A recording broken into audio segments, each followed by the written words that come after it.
Nikdy, počúvajte, neberte vitamín C so železom.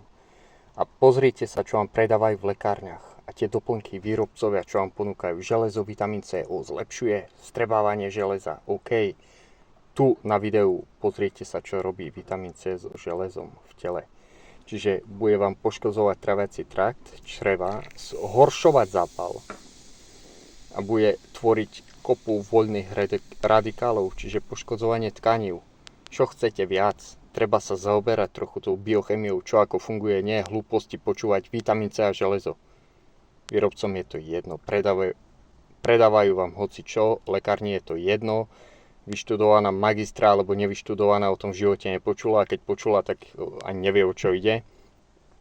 Toto tu, čo pozeráte na videu, keď sa deje vo vašom tráviacom trakte, vo vašom tele, tak nebude robiť nič dobré.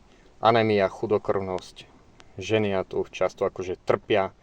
To nie je z deficitu železa ako takého často. Je to problém s tráviacim traktom, s fungovaním metabolizmu, s výživou celkovo. A železo a vitamín C dokopy nejde. Je to škodlivé pre telo.